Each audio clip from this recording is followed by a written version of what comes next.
Supreme court ने जो अरकान पार्लियामेंट की ताहयात नाअहली का केस है उससे मुतालिक महफूज किया। चीफ जस्टिस ऑफ पाकिस्तान ने इसमें रिमार्क्स दिए हैं कि मुख्तसर जो फैसला है वो जल्द सुनाने की कोशिश करेंगे। और जस्टिस फाइज ईसा ने कहा है कि मुल्क तबाह करने पर सज़ा 5 साल है और कागजात नामजदगी में मामूली गलती पर ताहयात पाबंदी है। ये रिमार्क्स दिए गए हैं। पार्लियामेंट ने 5 साल नाअहली का फैसला कर लिया तो हमें कबूल करने में फिर क्या मसला है। एक जनरल ने आइन में 62(1)(f) की शक डाल दी तो हम सब पाबंद हो गए। ये सवालात आज उठाए गए हैं और उसके बाद फैसला महफूज किया गया। लेट्स सी कि फैसला क्या आता है। जो हमारे पैनलिस्ट हैं वो इस पर क्या राय रखते हैं। मुस्तफा साहब, आपसे जरा बात का आगाज़ करते हैं। सुप्रीम 62(1)(f) के लिए कहा जा रहा है कि वो एक जनरल की तरमीम थी, लेकिन उसके बाद आने वाली तमाम जमहूरी हुकूमतों ने भी इसको जारी रखा। तो क्या तमाम सियासी जमातों ने भी हिमायत नहीं की फिर इसकी?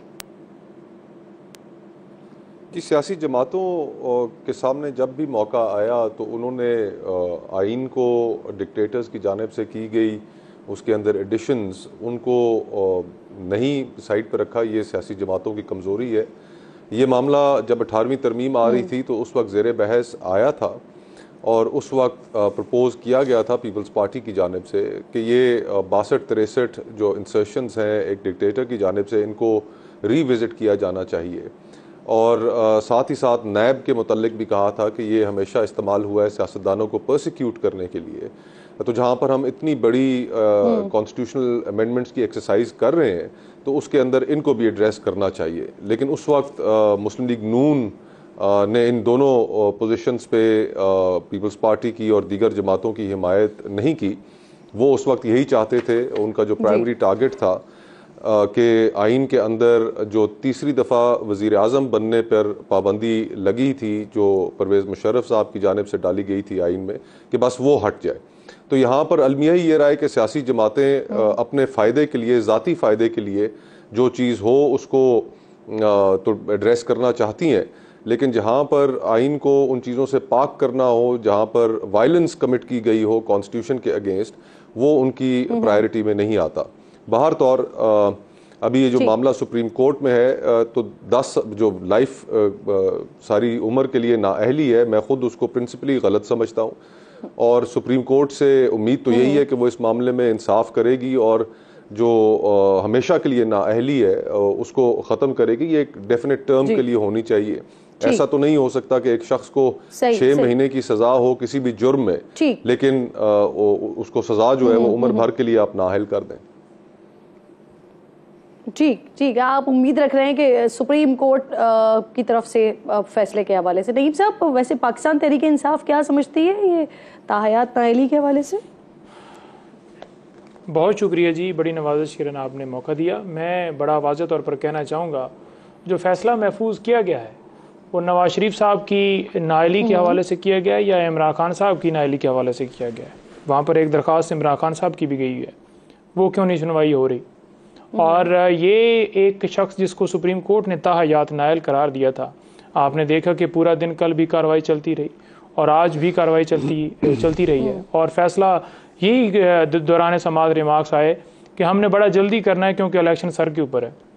दूसरी तरफ अगर बल्ले का निशान हो उसके ऊपर कोई जल्दी नहीं है। फ्री एंड फेयर इलेक्शन की बात हो वहाँ पर कोई जल्दी नहीं है। बुनियादी इंसानी हकूक़ की खिलाफ वर्जियों के हवाले से दरख्वास्त वहाँ पर हो उसके ऊपर कोई जल्दी नहीं है।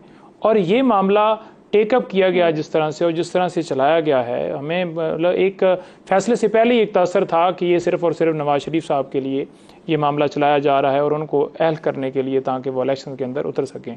अब देखें ना कि पूरा प्रोसेस देखेंगे जैसे वो बाहर से आए और जैसे उनके मुकदमात ख़त्म हुए और उससे अगर पहले देखें कि जैसे ये हुकूमत में आए और जैसे इन्होंने नैब के अंदर तरामीम की और ये सारा प्रोसेस अगर जोड़ें तो बनता किसके ऊपर है कि नवाज शरीफ साहब को लाना है और सारा का सारा प्रोसेस जो है वो पीएमएलएन को सपोर्ट करने के लिए या पीएमएलएन को रिलीफ देने के लिए किया गया। ये तरीके इंसाफ का मौक़िफ़ है।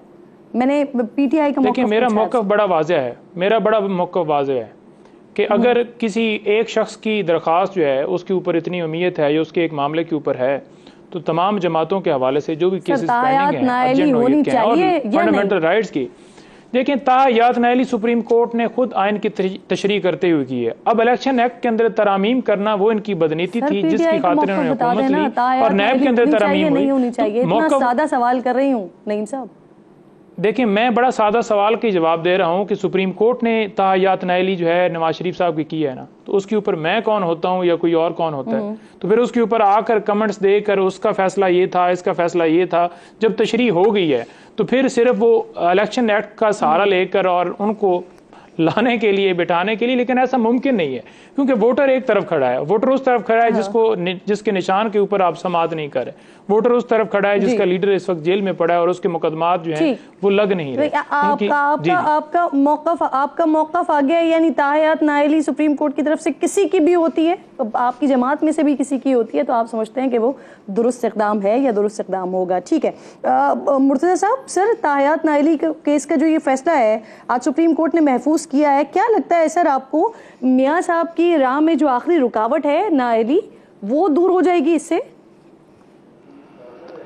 देखिए, फैसले के हवाले से तो कल क्या होगा ये अब तक कुछ नहीं कहा जा सकता। फैसला महफूज है और हम उनके सवाल जवाब से अपना एक राय बना सकते हैं, मगर राय को वो प्रोपोगेट नहीं कर सकते, कह नहीं सकते, टीवी पे नहीं कह सकते। जो कुछ था उसमें जो कि लाइफ टाइम जो डिस्क्वालिफिकेशन, ये दस्तूर में कहीं पे लिखा हुआ नहीं है। ये इंटरप्रेट करते हुए जो है उन्होंने 62(1)(f) को ये उसमें डाल दिया खुद। उसका जाहिर है किसी को नुकसान उस वक्त पहुंचा और किसी को उसका फ़ायदा भी पहुंचा, यानी किसी के हाथ उस वक्त बंद गए और किसी के हाथ उस वक्त खुल गए। तो वो जाहिर है यही चाहते हैं कि जिनके हाथ बंधे हैं वो बंधे रहें और जिनके हाथ इस वक्त किसी तरह से और तरह से बंधे हैं वो भी खुल जाएं। तो ये ख्वाहिश जो है ना, अगर असूल के तहत हो तो अच्छी बात है, अगर असूल के तहत ना हो तो फिर बुरी बात हो जाती है। हमारा मसला ये है हम सब का कि हम जो है असूल के तहत जो है वो नहीं चलते। जिस वक्त खोकर साहब ने बताया, जिस वक्त जो है नून की बारी आई और वो इस पे सपोर्ट दे सकते थे मगर वो इस पे सपोर्ट नहीं दे रहे थे क्योंकि उनको बेनिफिट नहीं था या वो एस्टैब्लिशमेंट उस वक्त की ये नहीं चाहती थी। तो बहरहाल ये सारा कुछ ये पाकिस्तान की पॉलिटिक्स का हिस्सा है। बिल्कुल ठीक। अच्छा नईम साहब, मैं ज़रा आपकी तरफ कुछ सवालात लेकर आना चाह रही हूँ। ये कुछ इस तरह की खबरें भी आई कि आज तौहीन इलेक्शन कमीशन केस की समात में खान साहब ने जो इलेक्शन कमीशन के अरकान हैं उनको डराया धमकाया, उनको आर्टिकल 6 की कल आर्टिकल 6 की धमकी भी दी कि हुकूमत में आकर वो आर्टिकल 6 लगाएंगे उन पर। क्या हुआ है ये? देखिए, बात यह है कि पहली बात तो यह है कि इलेक्शन कमीशन जो है वो तौहीन अदालत की कार्रवाई कर नहीं सकता। अब इलेक्शन कमीशन ना तो अदालत है ना ट्राइब्यूनल है, लेकिन उसके बावजूद वो इख्तियारात का गलत इस्तेमाल करते हुए तौहीन इलेक्शन कमीशन या तौहीन अदालत की कार्रवाई कर रहा है। और जहाँ पर अगर बात की जाए कि मुल्क के अंदर फ्री एंड फेयर इलेक्शन करवाने की, वहाँ पर कोई नहीं है। उन्होंने धमकी दी है या नहीं दी है?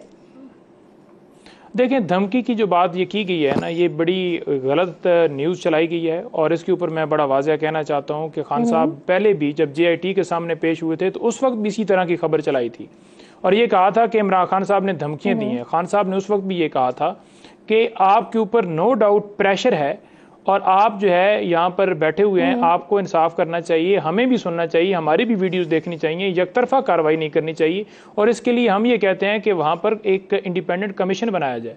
बाहर जो ही निकलते हैं वो कहते हैं जी हमें धमकियाँ देते हैं। क्या कहा? इमरान खान साहब ने जब लास्ट हियरिंग थी तो मेरे साथ होते मुझे कहा कि 3 बातें जो है ना ये हलफ के ऊपर कह दें तो मैं इनसे माफ़ी मांग लूंगा, यानी कि इलेक्शन कमीशन से। नंबर 1 उन्होंने कहा कि इलेक्शन कमीशन जो है वो न्यूट्रल है, इसके ऊपर हलफ दें। नंबर 2 उन्होंने कहा कि निगरान हुकूमत जो है न्यूट्रल है।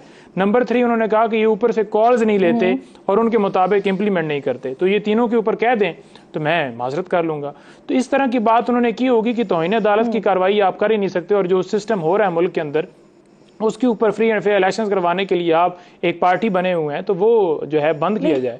तो उसके ऊपर वो उन्होंने कह दिया होगा कि ये धमकियां दे रहे हैं। अब अगर ये कोई कहे कि इंसाफ करें तो उसके ऊपर वो ये कहा कि मैं हुकूमत में आकर आर्टिकल 6 लगाऊंगा, मैं आपके चेहरे पहचानता हूं, ये कहा या नहीं कहा?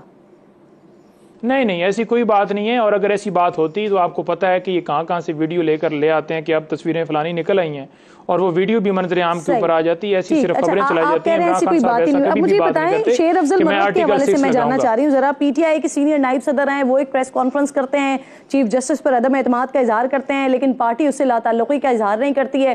फिर चेयरमैन साहब को याद आता है कि ये कुछ गलत बात उनकी तरफ से हो गई है, बैरिस्टर गौहर प्रेस कॉन्फ्रेंस करते हैं, वो चीफ जस्टिस पर मुकम्मल एतमाद का इजहार करते हैं, क्या वजह बनी है और क्या पार्टी शेर अफजल मरवत से जो उनकी प्रेस कॉन्फ्रेंस थी उस पर जवाब तलबी करेगी? नहीं, देखें, जवाब तलबी के हवाले से तो कोई ऐसी बात नहीं है कि कोई जवाब तलबी उनसे कोई होगी, और वो निकले हैं और उन्होंने आकर स्टेटमेंट दी है। और ये उससे पहले जो है मुलाकात करके आए थे, तो शायद टाइमिंग की भी वो इशू हो, तो उसके ऊपर ज़्यादा वो इस तरह का कोई नहीं है मामला। वो तो कल एक ट्वीट हुआ था और वो मामला रिजॉल्व हो गया जी।